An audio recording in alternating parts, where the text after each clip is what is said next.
Bersabar terhadap takdir Allah Subhanahu wa ta'ala.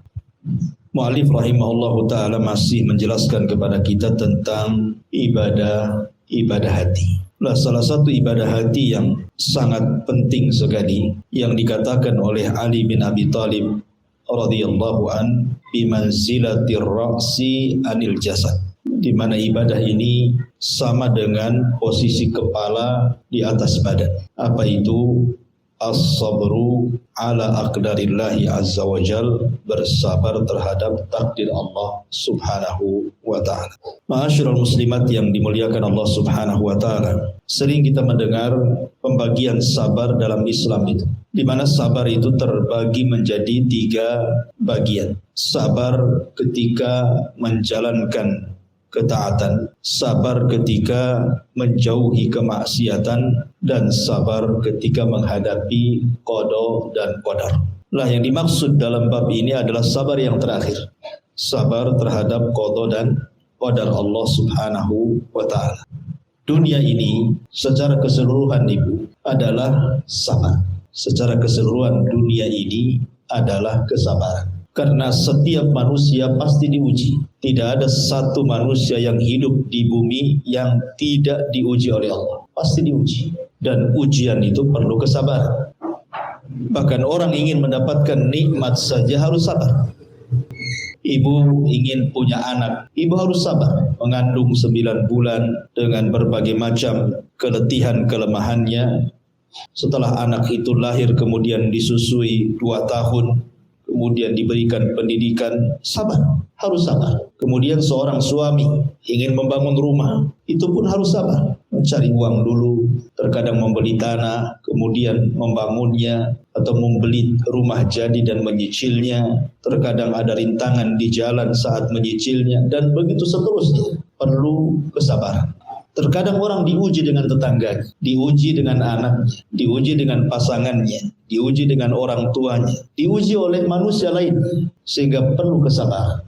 Makanya dunia ini secara umum adalah kesabaran. Makanya saya teringat dengan perkataan Imam Ghazali rahimahullahu ta'ala, bahwa anak panah itu tidak mungkin bisa melesat kecuali dari busur yang bengkok. Kalau busur itu lurus, tidak akan melesatkan anak panah. Apa yang dimaksud perkataan Imam Ghazali di sini? Manusia itu tidak mungkin melesat masuk ke dalam surga, kecuali terkadang dibengkokkan dulu kehidupannya. Maksudnya diuji dulu kehidupannya. Karena ada tingkatan-tingkatan surga itu yang tidak bisa diraih dengan sholat, tidak bisa diraih dengan puasa, tidak bisa diraih dengan sedekah dan ibadah-ibadah yang lainnya, dan hanya bisa diraih dengan kesabaran. Makanya kenapa kemudian sabar ini tingkatan ibadah yang paling tinggi, karena juga pahalanya tanpa batas. Di mana Allah Subhanahu wa ta'ala mengatakan, innama yuwaffas sabiruna ajrahum bighairi hisab. Sesungguhnya Allah akan membalas orang-orang yang sabar itu dengan pahala tanpa batas. Ma'asyiral muslimat yang dimuliakan Allah Subhanahu wa ta'ala, akan tetapi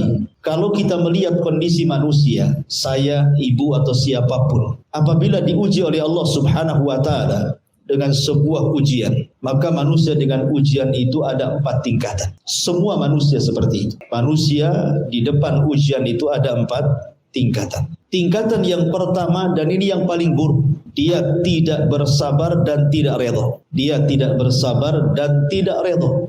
Terkadang kemudian dimunculkan dengan kata-kata, dengan celaan, mencela Allah Subhanahu wa ta'ala, mencela manusia, mencela kehidupannya, karena dia tidak sabar dan tidak redha. Sehingga terkadang kemudian mulutnya mengucapkan kalimat-kalimat yang menolak takdir Allah Subhanahu wa ta'ala. Kenapa saya terus yang sakit, kenapa dia tidak? Kenapa saya terus yang bangkrut, kenapa dia tidak? Kenapa anak saya terus yang seperti ini, kenapa anak orang tidak? Dan begitu seterusnya. Ini tingkatan yang pertama. Dan ini seburuk-buruknya manusia, karena telah suudzon kepada Allah Subhanahu wa ta'ala. Orang ini tidak paham bahwa kehidupan kita ini sudah diarahkan oleh Allah Subhanahu wa ta'ala. Allah tahu yang terbaik bagi kita. Kan Allah yang menciptakan kita, Allah yang memberikan rizki kepada kita, dan Allah sudah mengatur kehidupan kita, mulai dari ajalnya, kemudian rizkinya, hidupnya, bahagianya, celakanya, kan sudah diatur. Dan Allah memberikan terbaik kepada kita. Tapi orang ini ketika diuji oleh Allah Subhanahu wa ta'ala yang merupakan jalan hidupnya, dia pun kemudian menolak takdir dan menyalahkan Allah serta ngamuk-ngamuk lisannya. Ini tingkatan yang pertama. Tingkatan yang kedua, dia sabar, tetapi dia tidak redha. Dia sabar, tetapi tidak redha. Maksudnya, dia diam saja. Dia berusaha untuk sabar. Memang dia tidak mencela orang, dia tidak mencela Allah, dia tidak mencela dengan lisannya siapapun, tetapi hatinya tidak redha dengan ujian itu. Jadi kalau seandainya tersentuh nih dengan ucapan orang tentang musibah yang dialaminya, keluar semua unek-uneknya. Tapi kalau tidak disentuh, dia diam saja. Tapi kalau disenggol, dia baru cerita semuanya. Ini orang yang sabar tapi tidak redha. Kondisi yang kedua ini tentu lebih rendah dibandingkan yang pertama. Kemudian yang ketiga, dia sabar dan dia redha. Dan ini adalah orang yang paling baik. Ketika diberikan ujian oleh Allah Subhanahu wa ta'ala, dia sabar. Dia tahu ini datang dari Allah dan akan kembali kepada Allah Subhanahu wa ta'ala. Dan dia redha. Hatinya ikhlas dengan musibah yang Allah timpakan kepadanya. Dan tingkatan yang paling tinggi dari yang ketiga ini, bukan hanya sekedar sabar, bukan hanya sekedar redha, tapi dia pun mengucapkan alhamdulillah. Maksudnya ucapan alhamdulillah di sini mengingat nikmat yang masih ada. Jadi dia bersyukur dengan nikmat yang masih ada. Dan dia pun redha serta bersabar. Seperti yang terjadi kepada seorang salaf, seorang tabi'in namanya Urwah ibn Zubair radhiyallahu. Jadi Urwah ini suatu ketika terkena penyakit ya semacam gula mungkin ya, bahasa kitanya diabetes, yang mengakibatkan kakinya harus diamputasi. Di zaman itu untuk mengamputasi itu kan tidak mudah Bu, karena tidak ada alat-alat dan perobatan seperti sekarang. Ada biusnya, ada obat lukanya dan begitu seterusnya. Hanya satu jalan untuk mengurangi rasa sakit dengan cara minum khamar supaya dia mabuk kemudian lupa dan mengurangi rasa sakitnya. Tapi Urwah ini bersabar dengan penyakitnya dan mengatakan, tidak mungkin kau potong kakiku sementara saya mabuk. Bagaimana kalau seandainya aku meninggal dan aku sedang mabuk? Sebaiknya kau potong saat diriku sedang sholat. Subhanallah. Lihat. Padahal sebenarnya kalaupun dia minum khamr saat itu, kan tidak ada masalah. Karena kan kondisinya darurat Bu. Ad-daruratu tubihul mahdurat. Terkadang perkara-perkara yang haram itu dibolehkan saat darurat kan. Tapi Urwah ini kan tidak mau. Dia tetap mengatakan, bagaimana kalau seandainya kau potong kakiku kemudian aku mati sementara aku sedang mabuk, katanya. Tidak, potonglah aku sedang sholat. Akhirnya kemudian Urwah pun sholat. Ketika sedang sholat itulah kemudian dia dipotong kakinya dan dia merasakan juga sakit, akhirnya dia pingsan. Kemudian setelah pingsan dia pun siuman. Ketika siuman tiba-tiba dihabarkan kepadanya salah satu putranya meninggal dunia. Subhanallah, dua musibah berturut-turut. Pertama kakinya sudah putus, yang kedua dihabarkan anaknya meninggal, anak kesayangannya. Tetapi kemudian Urwah hanya mengatakan, Allahumma lakal hamdu, Allahumma lakal hamdu, ya Allah, pujian itu hanya milik. Kemudian dokter ini yang menangani Urwah ini mengatakan, ya Urwah, kenapa engkau mengatakan seperti itu? Maka Urwah mengatakan, tidakkah kau lihat Allah Subhanahu wa ta'ala telah memberikan kepadaku 4 anggota badan dalam badan, 2 tangan dan 2 kaki. Kakiku hilang 1, aku masih memiliki 3 anggota badan. Bukankah aku memiliki 7 putra? Ketika Allah Subhanahu wa ta'ala ambil 1, masih ada 6 putra lagi. Allahumma lakal hamdu, ya Allah, hanya kepadamulah kami memuji. Subhanallah. Inilah tingkatan sabar, tingkatan redha yang diiringi dengan pujian kepada Allah Subhanahu wa ta'ala. Itulah tingkatan sabar yang luar biasa. Lah kita tinggal memilih, kalau seandainya kita sedang diuji oleh Allah, kita masuk pada kelompok yang pertama kah, atau yang kedua kah, atau yang ketiga kah, atau yang keempat kah? Wallahu a'lam. Tapi kebanyakan manusia yang keimanannya lemah, biasanya mereka ada pada tingkatan yang pertama. Sudah tidak sabar, tidak redha, lisannya pun mencela Allah dan menolak takdir Allah Subhanahu wa ta'ala. Di sini Allah Subhanahu wa ta'ala berfirman dalam surah At-Taghabun ayat 11, "Ma asaba min musibatin." illa biidznillah wa man yu'min billahi yahdi qalbah wallahu bikulli syai'in alim. Tidak ada satupun musibah yang menimpa seseorang kecuali dengan izin Allah. Barang siapa beriman kepada Allah, niscaya dia akan memberikan petunjuk kepada hatinya. Allah Maha mengetahui segala sesuatu. Alqamah, seorang ahli tafsir, mengatakan bahwa ayat ini berbicara tentang seseorang yang ditimpa musibah, lantas dia sadar bahwa musibah itu datang dari Allah, maka dia pun rela dan pasrah serta bersabar kepada Allah Subhanahu wa taala. Jadi kalau seandainya ibu mendapatkan musibah dari Allah, kemudian yakin musibah itu adalah datang dari Allah, Allah yang berkehendak kita ini mendapatkan musibah, dan musibah ini sudah dicatat 500 tahun sebelum Allah menciptakan langit dan bumi kepada kita, maka Allah akan berikan hidayah kepada kita, kepada hati kita, sehingga hati kita akan bersabar, akan tenang, dan akan yakin bahwa akan ada kemudahan setelah datangnya kesulitan. Dan itu harus ada keyakinan bahwa inna ma'al usri yusra, bahwa setiap kemudahan, setiap kesulitan itu pasti akan mendatangkan kemudahan. Sebelum kita lanjut dalil-dalil yang dicantumkan mu'alif, saya ingin menjelaskan beberapa kisah, Ibu ya, tentang kesabaran para ulama salaf ketika ditimpa musibah oleh Allah Subhanahu wa taala. Kalau kita melihat di zaman Nabi SAW, ada seorang wanita yang berkulit hitam. Wanita ini Allah Subhanahu wa taala takdirkan diberikan penyakit berupa penyakit ayan. Tahulah Ibu ya, penyakit ayan itu kalau datang itu tidak sadar, sehingga terkadang dia menyingkap-nyingkap auratnya dan dia tidak tahu kalau dia sedang menyingkap auratnya. Kemudian dia mendatangi Nabi SAW dan mengatakan, "Ya Rasulullah, aku seorang wanita yang terkena penyakit ayan, dan kalau seandainya aku sedang mengalami penyakit itu, terkadang aku tersingkap-singkap auratku tanpa sadar. Ya Rasulullah, doakan kepada Allah agar aku diberikan kesembuhan." Wanita ini meminta kepada Rasul agar Rasul berdoa kepada Allah dan Allah memberikan kesembuhan kepada wanita ini. Lalu apa kata Nabi SAW? Nabi SAW memberikan pilihan lain dan mengatakan, in sabarti walakil jannah. In sabarti walakil jannah. Kalau engkau mau bersabar dengan penyakitmu, maka Allah Subhanahu wa taala akan hadiahkan kepadamu surga. Tinggal milih. Kalau engkau ingin sembuh, aku akan berdoa kepada Allah, Allah akan sembuhkan penyakit. Atau jika engkau bersabar dengan penyakitmu, maka Allah Subhanahu wa taala akan hadiahkan kepadamu surga. Milih mana? Ini kan pilihan yang sulit, Bu. Tetapi wanita ini subhanallah, dia mengatakan, idan sa'asbir ya Rasulullah.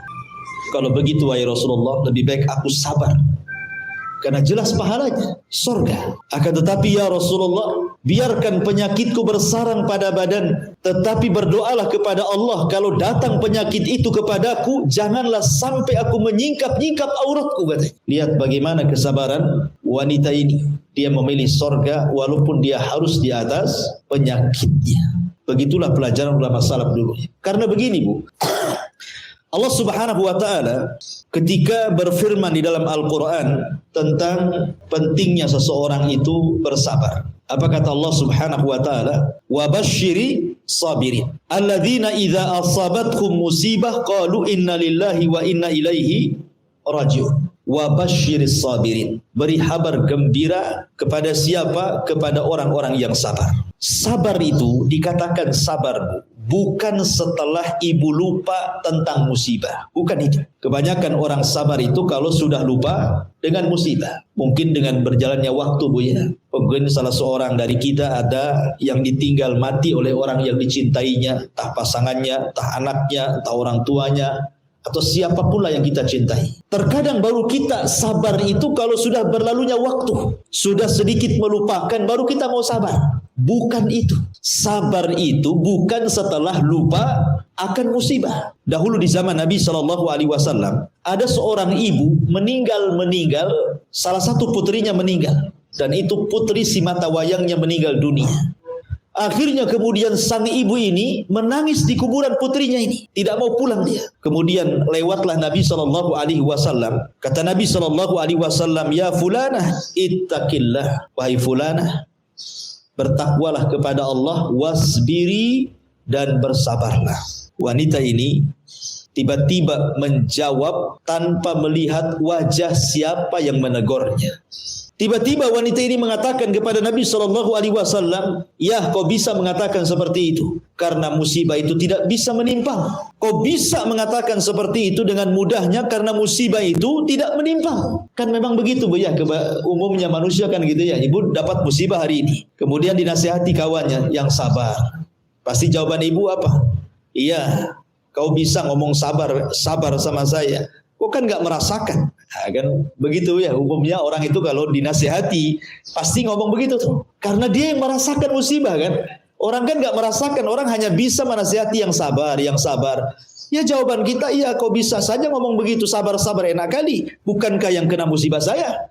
Lah wanita ini ngomong begitu kepada Nabi. Tapi Nabi SAW ini bukan tempat berdebat. Nabi tahu orang ini sedang dirundung musibah, ditinggalkan sama Nabi. Datang Abu Bakar Siddiq radhiyallahu an memberitahu wanita itu dan mengatakan, "Bu, tadi yang menasihati dirimu itu Nabi, Rasul." Kaget wanita itu, karena dia tidak menatap wajah Nabi masalahnya. Dikiranya siapa gitu ya.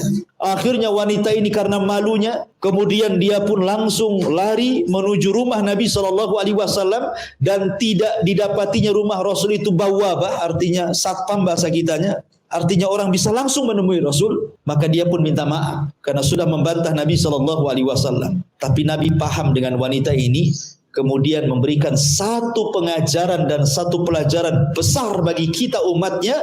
Kata Nabi SAW, "Inna sabra fi sadmatil ula." Sesungguhnya sabar itu dikatakan sabar pada pukulan pertama musibah itu datang. Jadi sabar itu dikatakan sabar ketika dia bisa bersabar pada pukulan pertama dia mendapatkan musibah. Hari ini meninggal orang yang dicintainya, dia berusaha untuk tegar dan sabar. Itulah yang dikatakan sabar. Jadi bukan dikatakan sabar setelah melupakan ujian, bukan. Kalau ujian sudah berlalu beberapa hari, beberapa waktu, kemudian sedikit lupa, kemudian sabar, itu bukan sabar namanya, itu sudah kadong namanya ya bahasa kitanya, Bu ya.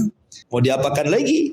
Ya, karena percuma saja orang teriak-teriak menolak takdir pun nggak mungkin menghidupkan orang mati. Percuma saja orang kemudian mencela-cela pun tidak menjadikan musibah itu kembali seperti semula, kan begitu. Jadi nggak ada manfaatnya orang yang kemudian mereka tasakhut, marah-marah dengan takdir, marah-marah dengan Allah, nggak ada gunanya karena tidak bisa membalikkan yang sudah ada. Makanya Nabi SAW mengatakan, "Inna sabra fi sadmatil ula." Kesabaran itu pada pukulan pertama. Masyaallah muslimat yang dimuliakan Allah Azza wa Jalla. Ada satu kisah yang menarik. Ada seorang ulama bahasa di zaman itu, di zaman salaf, namanya Al-Asma'i rahimahullahu ta'ala. Ulama bahasa. Ma'ruf kalau kita belajar nahwu ataupun belajar bahasa Arab, sering menukilkan perkataan Imam Al-Asma'i. Kisah ini dikisahkan oleh Abul Faraj Ibnu Jauzi rahimahullahu ta'ala dalam kitabnya Uyunul Hikayat. Apa kata Al-Asma'i? Dia mengatakan, "Kharajtu ana wa sadiq li ila al-badiyah." Suatu ketika aku keluar, kata Al-Asma'i ini, bersama kawanku menuju Al-Badiyah, sebuah tempat di pedesaan untuk thalabul ilmi tentunya. Rupanya kemudian Al-Asma'i ini kehabisan bekal bersama temannya ini. Kemudian dia pun berusaha mencari orang yang bisa jadikan singgah untuk bertamu. Boleh jadi mungkin ada air susu kambing atau ada makanan karena kehabisan bekal. Fa idza nahnu bi khaymatin an yaminit tariq. Tiba-tiba kata Al-Asma'i, aku melihat ada sebuah tenda di tengah padang pasir dan aku pun senang. Boleh jadi aku bisa datang meminta minum ataupun makanan di situ. Ketika dia pun mengucapkan salam, rupanya yang menjawab salam di dalam tenda itu seorang wanita yang sudah tua. Seorang wanita yang sudah tua menjawab salamnya Al-Asma'i di dalam tenda itu. Kemudian wanita ini bertanya, "Ma antum, siapa kalian?" Maka Al-Asma'i mengatakan, "Qaumun dhalun anit tariq atainakum fa ansana bikum." Kami kaum yang tersesat dari jalan. Kami membutuhkan bekal sehingga datang kepada kalian. Maka wanita ini mengatakan, "Ijlisu alaihi ila an ya'tiya ibni." Bisa enggak kalian tunggu sebentar sampai datang putraku. Nanti kalau datang putraku, dia yang akan memerahkan air susu dari kambing dan akan menyembelih seekor kambing dan akan dimasakkan untuk kalian. Maka Al-Asma'i pun kemudian menunggu sampai datang anak dari ibu tua ini. Ketika sudah agak lama Al-Asma'i ini duduk, tiba-tiba dari kejauhan ada 2 ekor unta, yang satu ditunggangi, yang satu tidak ditunggangi. Kemudian makin mendekat, kemudian wanita ini keluar dari tendanya. Tiba-tiba orang yang menunggang unta dan yang membawa unta tanpa penunggang ini mengatakan, "Ya Umma Aqil, a'zamallahu ajraki fi Ukailin," katanya. Wahai Ummu Ukail, wahai Ummu Aqil atau Ukail, semoga Allah memberikan pahala yang sangat besar untukmu karena musibah yang menimpa Ukail anak. Wahai Ummu Ukail, semoga Allah Subhanahu wa taala memberikan pahala yang besar kepadamu akan musibah yang dialami putramu si Ukail itu. Kemudian wanita ini mengatakan, "Waihaka mata ibni, apakah celaka engkau, apakah anakku meninggal?" Maka orang yang menunggang unta mengatakan, "Na'am, ya, anakmu meninggal." Kemudian wanita ini mengatakan, "Wa masababu mautihi?" Apa penyebab kematiannya? Maka penunggang unta ini mengatakan, "Izdahamat alaihil ibilu faramat bihi fil bi'ri." Ketika kemudian unta ini, ada beberapa unta mengamuk di situ, tiba-tiba kemudian melemparkan anakmu dan anakmu masuk ke dalam jurang, ke dalam sumur, kemudian meninggal dan aku tidak bisa mengambilnya. Akhirnya wanita ini hanya bisa terdiam, kemudian mengatakan kepada penunggang unta itu, "Bisa enggak kau turun? Ada tamu di depan. Kau sembelihlah seekor kambing, kau perahkan susunya, berikanlah kepada tamuku di depan." Subhanallah. Wanita ini, wanita tua yang salehah ini masih memikirkan tamunya di saat dia mendengar seolah-olah ada petir di siang hari bolong menjelaskan dan menghabarkan kematian putranya. Kemudian setelah orang ini turun menyembelih kambing, kemudian dimasakkan oleh wanita salehah ini, kemudian dihidangkan kepada Al-Asma'i. Setelah dihidangkan kepada Al-Asma'i, Al-Asma'i juga bingung, kenapa wanita ini bisa sabar ini? Kemudian kata wanita ini setelah kemudian semua kenyang makan, kata ibu ini, "Wahai anakku," maksudnya kepada tamu Al-Asma'i ini, "saya lihat di antara kalian ada yang bisa menghafal Quran. Bisa enggak bacakan kepadaku 1 ayat dalam Al-Quran?" Maka Al-Asma'i mengatakan, "Bisa." Kemudian dia mengutip firman Allah Subhanahu wa taala surah Al-Baqarah ayat 155 dan 157, "Wa basyiris sabirin alladzina idza asabatkum musibatun qalu inna lillahi wa inna ilaihi raji'un ulaika alaihim salawatu mir rabbihim wa rahmah wa ulaika humul muhtadun." Beri kabar gembira kepada orang-orang yang sabar.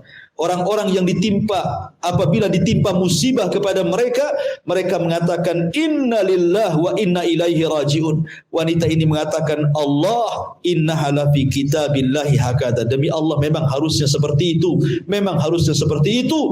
Kemudian wanita ini mengatakan inna lillahi wa inna ilaihi raji'un indallahi ahtasibu ukailan. Dia mengatakan hanyalah milik Allah dan akan kembali kepada Allah. Aku hanya mengharap pahala kepadamu ya Rabb karena kematian putraku. Kemudian wanita ini solat. Kemudian ketika solat pun Allah Subhanahu wa ta'ala takdirkan dia meninggal dulu. Kata Al-Asma'i, "Subhanallah, aku tidak pernah melihat seorang wanita sesabar wanita itu." Lihat bagaimana kisah wanita yang luar biasa ini.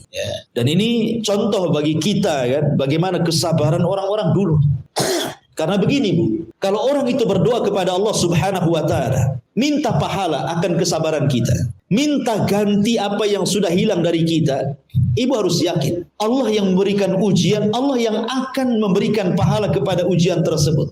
Allah yang mencabut kenikmatan kita, Allah juga yang akan menggantikan kenikmatannya kok. Bahkan terkadang Allah akan ganti yang jauh lebih baik lagi. Contoh, di zaman para sahabat ada seorang wanita namanya Ummu Sulaim. Ummu Salamah. Itu lain ceritanya. Ummu Sulaim juga sama ceritanya tentang musibah kematian putranya. Tapi yang ingin saya ceritakan adalah kisahnya Ummu Salamah.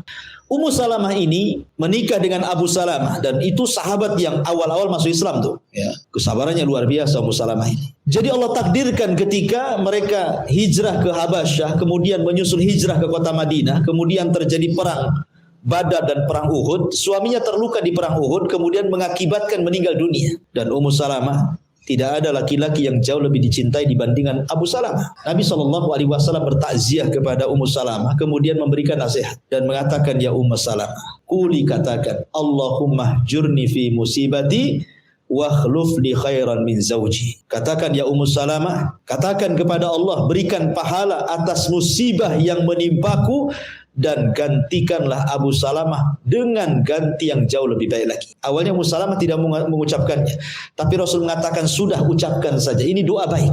Maka Ummu Salamah mengucapkan dua kalimat ini, ya Allah berikan pahala akan musibah yang menimpaku dan gantikan Abu Salamah dengan manusia yang jauh lebih baik lagi. Selang beberapa waktu, akhirnya Rasul pun melamar Ummu Salamah. Subhanallah, Allah ganti yang lebih baik lagi. Terkadang meninggalkan sesuatu karena Allah itu Allah akan ganti dengan sesuatu yang jauh lebih baik lagi kan? Karena hadis Rasul mengatakan man taraka syai'an lillah awadallahu khairan minhu. Barang siapa yang meninggalkan sesuatu karena Allah, pasti Allah akan ganti sesuatu itu dengan yang jauh lebih baik lagi. Itu berkat kesabaran. Yakin bahwa kalau seandainya kita ditimpa musibah nih, mungkin usaha kita gulung tikar, mungkin kita sakit, mungkin kita ini, kita itu.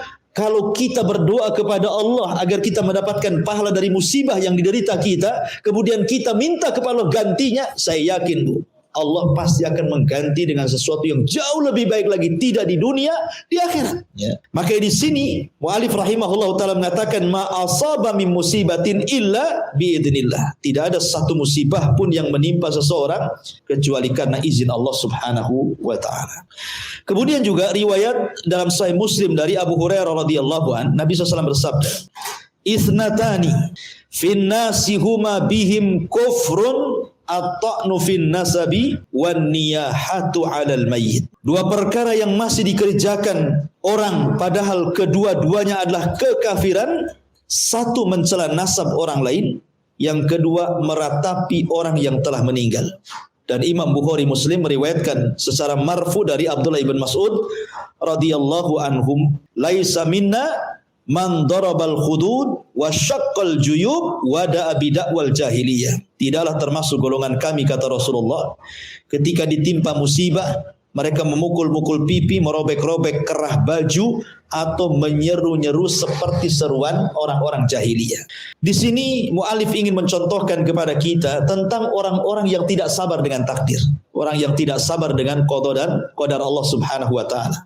Siapa mereka? Salah satunya adalah orang yang niyahatu 'alal mayyit, meratap dan meraung karena kematian. Meratap dan meraung karena kematian. Tetapi perlu dibedakan Bu, kalau menangis tidak masalah. Menangis karena kematian itu tidak ada masalah. Nabi saja ketika meninggal putranya Ibrahim, putra Maria Kibtiyah, menangis. Sampai Abdurrahman ibn Auf bertanya soal tangisan Nabi SAW, dan Nabi SAW mengatakan, ya Abdurrahman, ini adalah tangisan rahmat. Enggak masalah. Orang menangis itu manusiawi. Atau saat Nabi SAW meninggal dunia, Fatimah menangis. Kemudian mengatakan, apakah kalian tega setelah Nabi SAW meninggal dunia, kemudian kalian menguburkan jasad Nabi kalian dengan tanah? Kemudian Fatimah menangis. Dan para sahabat menangis saat meninggalnya Nabi SAW. Menangis saat musibah itu tidak ada masalah, itu manusiawi. Yang tidak boleh itu bukan menangis. Ya, yang tidak boleh itu meratap. Tangisan yang menunjukkan bahwa dia sedang meratap. Dengan mencukur-cukur rambut, berguling-guling, berteriak-teriak gitu Bu ya. Ya, menyobek-nyobek, mencela-cela, mencaci-caci, memaki-maki, itu yang tidak boleh. Kalau menangis saja tidak ada masalah. Kadang manusia itu ya ada sifat sedihnya. Kadang menangis, kadang tertawa, kadang sedih, kadang senang. Itu sifat manusia. Tetapi yang tidak boleh itu kalau sudah niyah, meraung-raung, menyobek-nyobek, menggunting rambut, berteriak-teriak, itu tidak boleh. Ya, tidak boleh. Itu namanya tidak sabar dengan qada dan qadar. Tidak sabar dengan takdir Allah Subhanahu wa ta'ala. Kemudian mu'allif rahimahullahu ta'ala juga mencantumkan beberapa riwayat dari Anas bin Malik radhiyallahu anhu menuturkan bahwa Rasul bersabda, "Idza aradallahu bi 'abdihi khairan ajjala lahul uqubata fid dunya wa idza arada bi 'abdihi syarra amsaka anhu bi dzambihi hatta yuwafiya bihi yaumal qiyamah." Jika Allah menginginkan kebaikan bagi hambanya, maka dia akan menyegerakan siksanya di dunia. Akan tetapi jika dia menginginkan kejelekan bagi hambanya, maka dia akan menunda siksaannya sampai dia membalasnya pada hari kiamat. Dan Rasul pun bersabda, "Inna idhamal jaza ma idhamil bala wa inna Allah ta'ala idza ahabba qauman ibtalahum faman radiya falahu ridha wa man sakhita falahu sukhtu." Sesungguhnya besarnya balasan itu setimpal dengan besarnya cobaan. Jika Allah mencintai sekelompok orang, maka dia akan menguji mereka. Barang siapa di antara mereka redha, maka Allah pun redha dengan mereka, dan barang siapa yang murka, maka Allah pun murka dengan mereka. Artinya begini, Bu, ujian ini jangan kemudian kita sangkakan ini azab dari Allah. Bukan. Karena banyak orang yang ditimpa oleh Allah sebuah ujian dan musibah, seolah-olah dia menyangka bahwa ujian dan musibah itu adalah azab dari Allah Subhanahu wa ta'ala.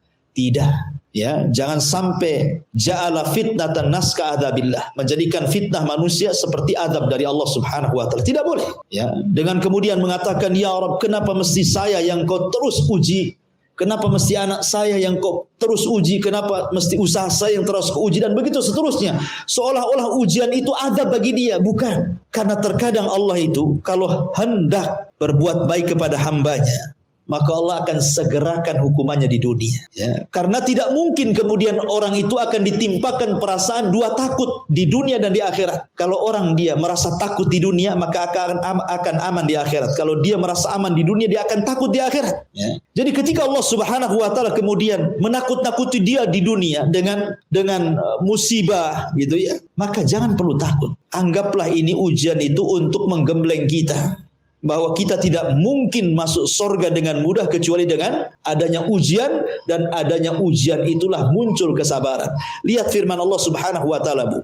Allah mengatakan apa? "Wasari'u ila maghfiratin mir rabbikum wa jannatin arduhas samawat wal ard uiddat lil muttaqin." Wasari'u, bersegeralah kalian, ila maghfirati mir rabbikum, kepada ampunan dari Rabb kalian. Kenapa? Karena surga yang luasnya selangit dan bumi itu diperuntukkan untuk orang-orang yang bertakwa. Pertanyaannya, lihat bagaimana Allah menyediakan surga luasnya selangit dan sebumi untuk siapa? Untuk orang yang bertakwa. Siapa orang yang bertakwa ini?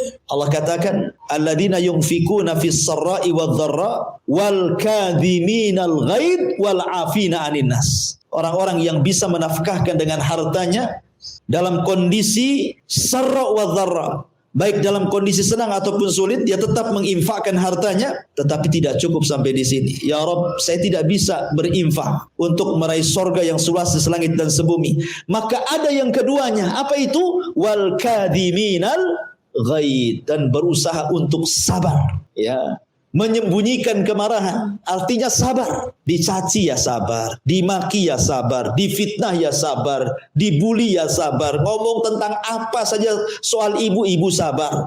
Pokoknya sabar. Ya, artinya sabar itu wal kadhiminal ghaidh. Tapi cukupkah? Tidak. Wal afina 'anin nas, supaya kita jangan menaruh dendam. Maafkan manusia yang sudah menyakiti kita, maafkan mereka supaya jangan menaruh dendam gitu ya. Lihat bagaimana akhlak sabar ini adalah satu-satunya jalan untuk mendapatkan surga yang luasnya selangit dan sebumi. Luar biasa, Bu. Makanya di sini Allah mengatakan, Rasul mengatakan, "Inna idhamal jaza ma idhamil bala." Besarnya balasan itu disesuaikan dengan besarnya ujian dan cobaan. Makanya para ulama mengatakan kalau kita diuji itu supaya agak tenang hatinya, satu, Bu, berjalanlah dengan takdir Allah. Jadi kalau ibu dapat musibah, sakit, usahanya gulung tikar, suaminya macam-macam, anaknya kurang ajar, orang tuanya juga, dan begitu seterusnya, dapat tetangga yang tidak baik gitu ya, maka berjalanlah dengan takdir Allah. bahwa semua sudah takdirkan Allah. Yang kedua, lihatlah perjalanan Nabi sallallahu alaihi wasallam. Apa yang dialami kita pernah dialami Nabi, bahkan lebih dahsyat daripada yang dialami kita. Karena bagaimanapun Allah Subhanahu wa taala mengatakan bahwa seberat-beratnya ujian itu para nabi. Tapi lihat bagaimana di sini bahwa tanda kecintaan Allah kepada hambanya ketika Allah menguji hambanya dan ketika hambanya bersabar, kemudian redha dan senantiasa bersyukur kepada Allah Subhanahu wa taala. Inilah di antara penjelasan bab yang ke-35, sabar terhadap takdir Allah Subhanahu wa taala. Taib, sebelum saya tutup, silakan kalau ada yang bertanya.